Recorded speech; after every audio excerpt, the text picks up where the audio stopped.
اعوذ باللہ من الشیطان الرجیم بسم اللہ الرحمن الرحیم سورۃ الممتحنہ مدنیہ۔ سورہ ممتحنہ یہ مدنی صورت ہے، اور ممتحنہ سے معنی امتحان، آزمائش کرنا، جانچنا۔ اور ترتیب کے اعتبار سے قرآن مجید کی 60ویں صورت ہے، اور نزول کے اعتبار سے یہ 91ویں صورت ہے۔ آیات اس کی 13 اور 2 رکوع ہیں۔ تو اس میں جو اس کا بنیادی مضمون ہے وہ یہ ہے کہ اب اسلام کو چونکہ غلبہ حاصل ہو چکا ہے،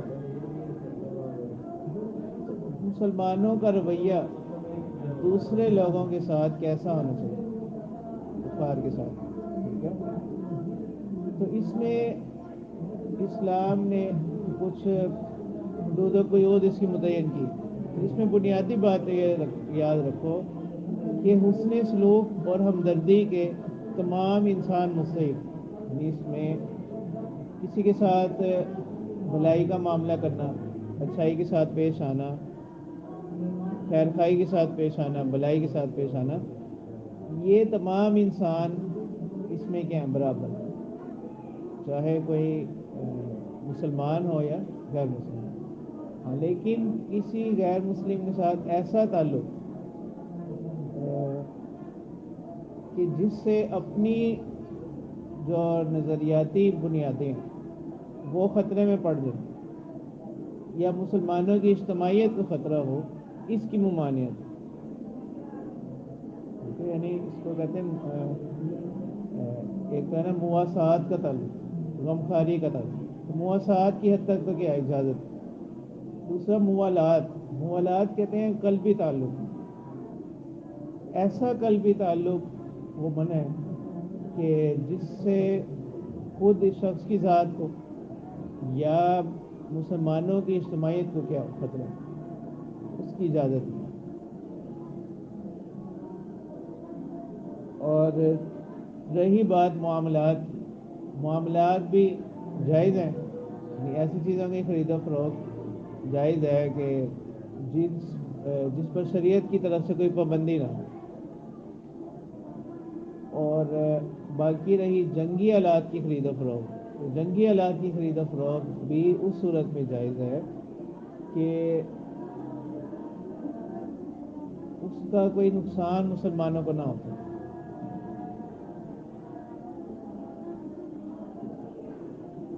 تو اس صورت کا جو شان نزول ہے وہ یہ ہے کہ ایک مرتبہ مکہ سے ایک مغنیہ یعنی اس وقت میں جاہلیت میں آتا تھا کہ وہ کبھی کبھار مختلف قسم کی محفلیں منعقد کرتے، تو ان محفلوں میں کسی کو گانے کے لیے بلا لیتے یا رقص وغیرہ کی محفلیں کرتے، تو وہ اکٹھے ہو کر وہاں پر کیا کرتے، یعنی شراب نوشی وغیرہ کرتے۔ تو اب وہ ان لوگوں، اس قسم کی جو عورتیں ہوتی تھیں، ان کا گزر بسر بھی انہیں لوگوں پر ہوتا، یعنی یہ ان پر مال لٹاتے، وہ اس سے ان کا گزارا ہوتا۔ تو جب یہ مختلف جنگیں ہوئیں، غزوہ بدر ہوا، ابھی غزوہ احزاب ہو گیا، تو اب یہ غزوہ بدر کے بعد ان کو بڑا اثر پڑا، خاص طور کفار مکہ کو، ان کے بڑے بڑے لوگ مارے گئے، ٹھیک ہے؟ اور جو پہلے ان کا ایک زندگی گزارنے کا ایک معیار تھا، اس میں بہت فرق آ گیا۔ تو وہ وہاں سے وہ مغنیہ جو تھیں وہ مدینہ منورہ میں آئیں، اور آپ صلی اللہ علیہ وسلم کے پاس آ کر انہوں نے جو ہے آپ صلی اللہ علیہ وسلم کے سامنے اپنے احوال بیان کیے۔ پھر آپ اور بتایا کہ اب تو حالات وہاں پر یہ ہیں کہ اس طرح کی کوئی جشن کی محفلیں منعقد نہیں ہوتی، تو اور میرا گزر بسر انہی چیزوں پر تھا۔ تو آپ صلی اللہ علیہ وسلم نے بعض مہاجر صحابہ کو حکم دیا، انہوں نے اس کی جو ہے نا کچھ مدد وغیرہ کی۔ اسی دوران ایک صحابی تھے حاطب بن ابی بلتہ رضی اللہ تعالیٰ، حاطب یہ حالف توابہ، تو اب یہ ہجرت کر رہے تھے، لیکن ان کے جو اہل و عیال تھے وہ مکہ میں، اور یہ اصلاً مکہ کے بھی نہیں، یمن کی طرف کے باشندے، تو مکہ میں رہائش پذیر۔ اب باقی جو مہاجر صحابہ تھے ان کا کچھ نہ کچھ خاندان کے لوگ دائیں بائیں مکہ میں ہوتے تھے، بہت سے مسلمان تھے جن کے عزیز و اقارب وہاں تھے ابھی مسلمان۔ اب وہاں پر ان کا کوئی نہ کوئی دیکھنے والا، کیونکہ عربوں کے ہاں ایک قبائلی جو روایات تھی وہ بڑی مضبوط تھی، تو اسی لیے آپ دیکھتے ہیں نا کہ خود بنو ہاشم سارا وہ آپ صلی اللہ علیہ وسلم کے ساتھ کہاں محصور ہو گیا، شیب ابی طالب میں۔ ان میں بہت سے لوگ ایسے تھے جو ابھی ایمان نہیں لے کر آئے۔ تو ان صحابی نے ان کو یہ تو یقین تھا، یہ فتح مکہ سے کچھ پہلے کی بات، صلح حدیبیہ کے بعد، تو اب آپ صلی اللہ علیہ وسلم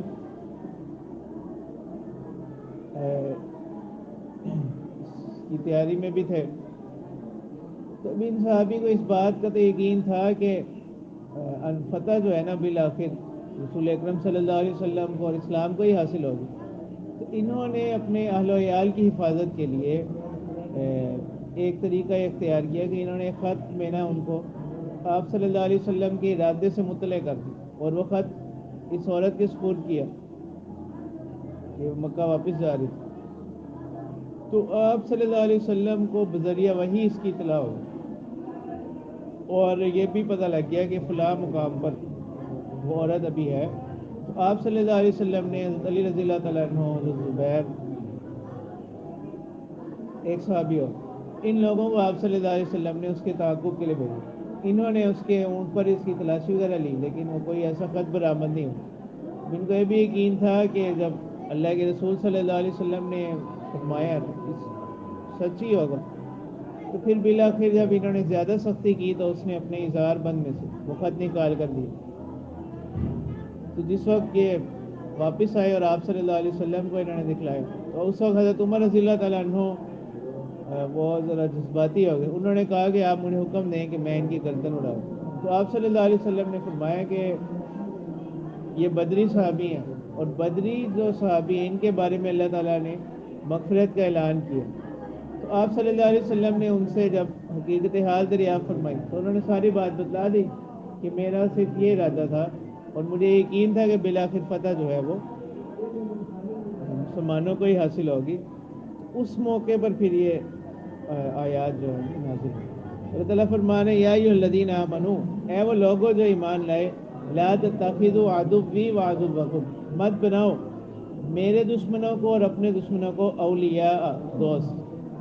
یعنی یہ کافر لوگ یہ اگر ظاہری طور پر تم سے کچھ معاملہ کر بھی لیں پھر بھی تمہارے دشمن ہی رہیں گے۔ جیسے سورہ بقرہ میں بھی آیا تھا نا، وَلَن تَرْضَىٰ عَنْكَ الْيَهُودُ وَلَا النَّصَارَىٰ حَتَّىٰ تَتَّبِعَ مِلَّتَهُمْ، یعنی ان کی رضا کب ہوگی؟ حَتَّىٰ تَتَّبِعَ مِلَّتَهُمْ۔ سورہ قلم میں بھی وَدُّوا لَوْ تَكْفُرُونَ تُلْقُونَ إِلَيْهِمْ بِالْمَوَدَّةِ، یعنی تم ان کی طرف محبت کا پیغام بھیجتے ہو۔ وَقَدْ كَفَرُوا بِمَا جَاءَكُم مِّنَ الْحَقِّ، حالانکہ انہوں نے تو انکار کیا اس بات کا جو آپ کے پاس آئی حق میں سے، قرآن۔ حق کی تفسیر ہے قرآن ہے یا اسلام۔ یخرجون الرسول وإیاکم ان تؤمنوا باللہ ربکم، نکالتے ہیں رسول کو، وإیاکم، اور تمہیں، ان تؤمنوا باللہ ربکم، صرف اس بات پر کہ تم اللہ پر ایمان لے آئے جو کہ تمہارا پروردگار ہے۔ ان کنتم خرجتم جہادا فی سبیلی وابتغاء مرضاتی، اگر تم نکلو میرے راستے میں جہاد کے لیے اور میری رضامندی کی تلاش کے لیے، تو تسرون الیہم بالمودہ، تو تم ان کی طرف، یعنی ایک طرف تو اس لیے نکل رہے، دوسری طرف تم ان کی طرف پوشیدہ خفیہ طور پر محبت کے پیغام بھیجتے ہو۔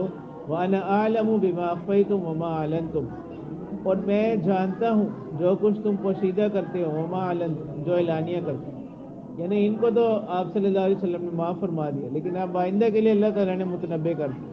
وَمَن يَفْعَلْهُ مِنكُمْ فَقَدْ ضَلَّ سَوَاءَ السَّبِيلِ، کہ جو تم میں سے اب آئندہ کے لیے ایسا کرے گا وہ گمراہ ہو گیا، ہٹ گیا سیدھے راہ سے۔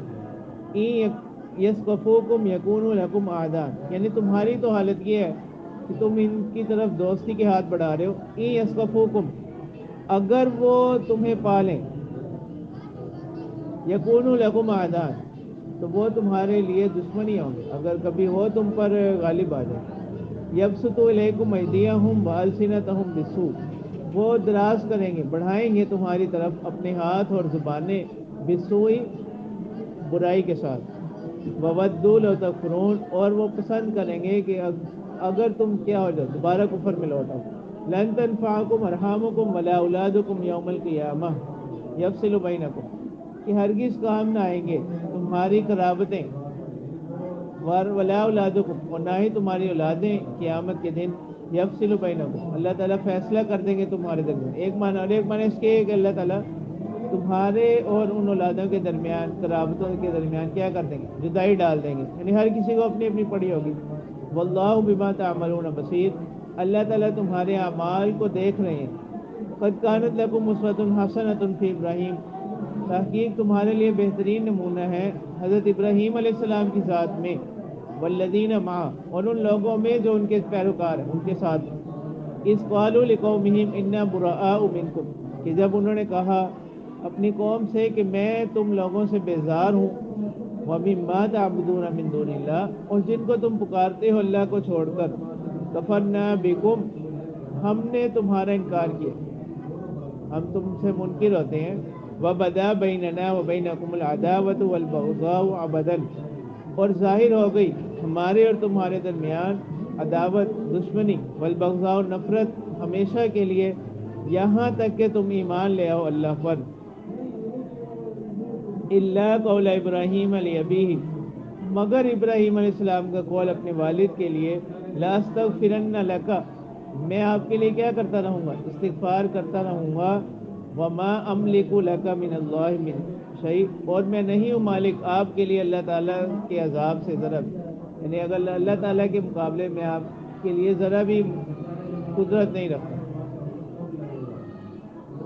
تو یہ ایک تفسیر تو یہ کہ اسوہ ابراہیمی کی پیروی کرو ان کے اس قول کے علاوہ. تو یہ بھی اس کے بارے میں بھی تفصیل یہی ہے کہ یہ اس وقت کی بات ہے، انہوں نے اپنے والد کے لیے استغفار اس وقت کیا کہ جب کہ ابھی اس کی ممانعت نہیں اتری. جیسے سورہ یونس میں اللہ تعالیٰ سورہ توبہ میں اللہ تعالیٰ فرماتے ہیں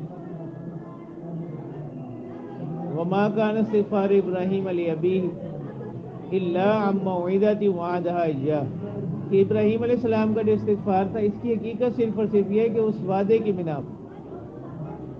فلما تبین له انه عدو للہ، جب ان کو یہ ظاہر ہو گیا کہ یہ اللہ کا دشمن ہے اللہ کے، تو تبرأ من، تو وہ اپنی اس استغفار کی دعا سے کیا ہو گیا، اللہ تعالیٰ ربنا علیک توکلنا والیک انبنا والیک المصیر. اور ایک قول، ایک تفسیر یہ بھی ہے کہ استثناء کو متصل نہیں بنایا، استثناء منقطع ہے، کہ وہ لوگ تو اس سے مراد یہ ہوگا کہ ایسا کافر جس کے بارے میں کوئی امکان و امید ہو تو اس کے حق میں ہدایت کی کیا کی جا سکتی ہے، دعا کی جا سکتی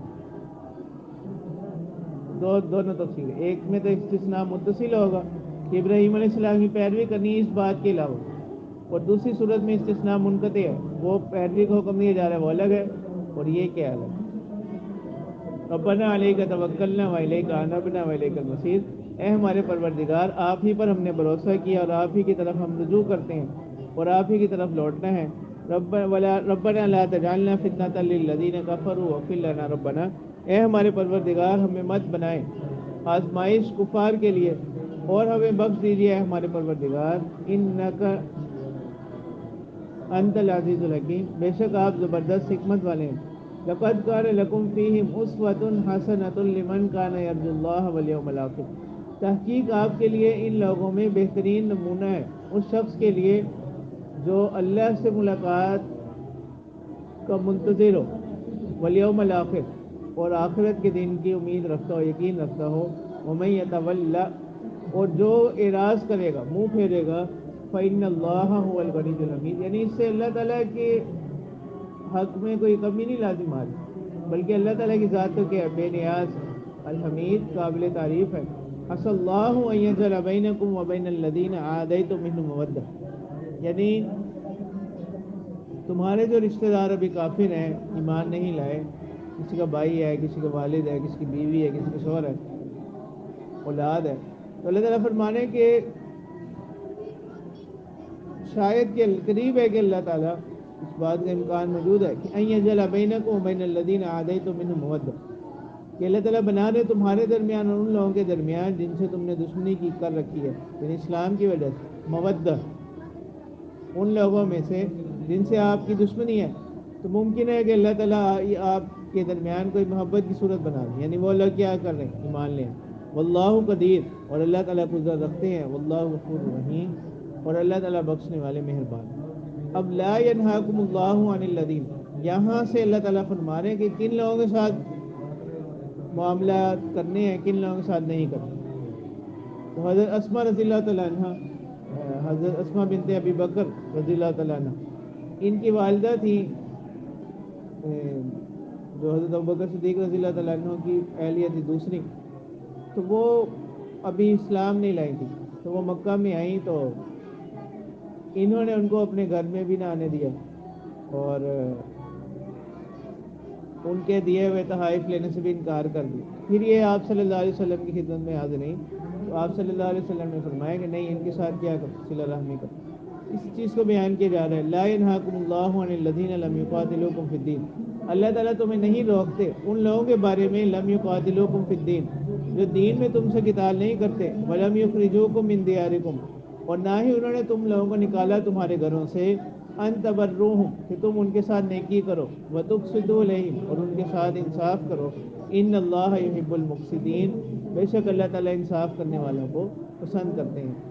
انما ینہاکم اللہ، اللہ تعالیٰ تو تمہیں روکتے ہیں ان لوگوں سے، عن الذین قاتلوکم فی الدین، جنہوں نے دین کے بارے میں تم سے قتال کیا، یعنی جو حربی کافر ہیں، جن سے جنگ ہے، وَأَخْرَجُوكُم مِّن دِيَارِكُمْ، اور تمہیں نکالا تمہارے گھروں سے، وَظَاهَرُوا عَلَىٰ إِخْرَاجِكُمْ أَن تَوَلَّوْهُمْ، اور وَظَاهَرُوا عَلَىٰ إِخْرَاجِكُمْ، تمہارے نکالنے میں مددگار ہوئے، أَن تَوَلَّوْهُمْ، کہ تم ان سے اعراض کرو، وَمَن يَتَوَلَّهُمْ،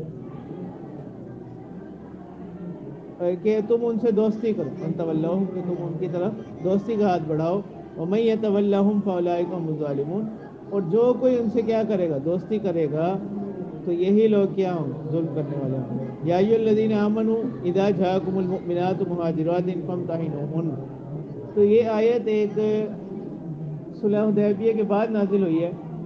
صلح حدیبیہ کی جو شرائط تھیں ان میں ایک شرط یہ بھی تھی کہ اگر کوئی مکہ سے مسلمان ہو کر مدینہ آ جائے گا تو یہ لوگ اس کو لوٹانے کے پابند ہوں۔ اب یہ شرط جو تھی نا عام تھی، مطلق تھی، اس میں مرد اور عورت کی تخصیص نہیں تھی، تو اب اس آیت نے اس شرط کی کیا کر دی، وضاحت کر دی کہ مردوں کے حق میں تو یہ حکم ہوگا، عورتوں کے بارے میں ایسا نہیں ہوگا۔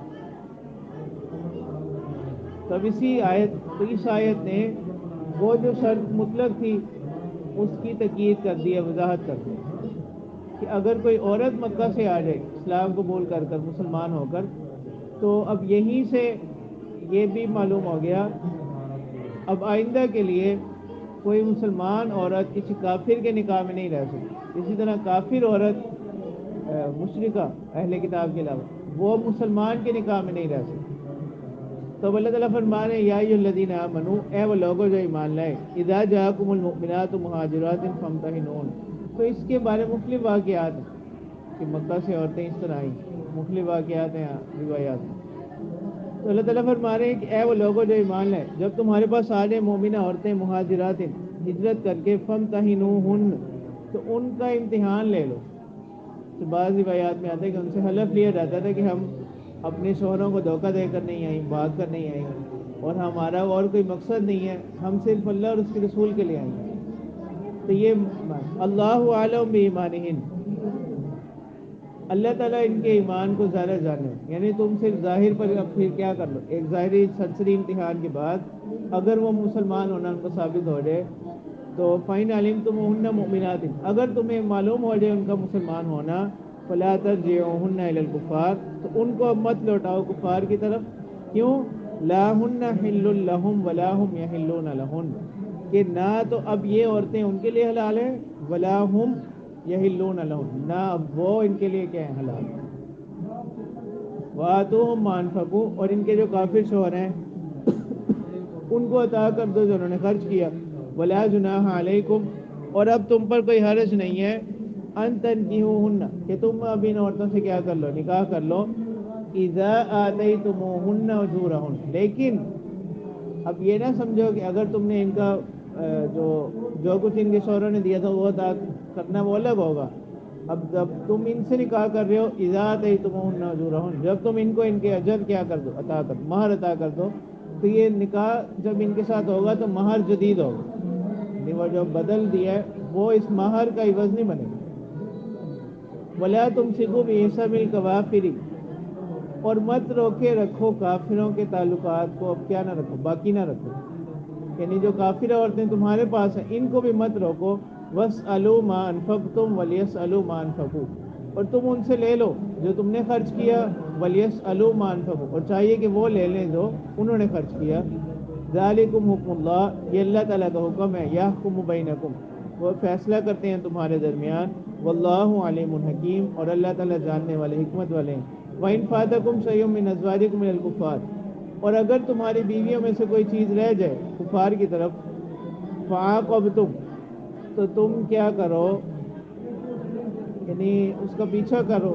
فَآتُوا الَّذِينَ ذَهَبَتْ أَزْوَاجُهُمْ مِثْلَ مَا أَنفَقُوا، اور وہ دے دو ان لوگوں کو، ذَهَبَتْ أَزْوَاجُهُمْ، جن کی بیویاں چلے گئیں، مثل ما انفقوا، اس کے مثل جو انہوں نے خرچ کیا.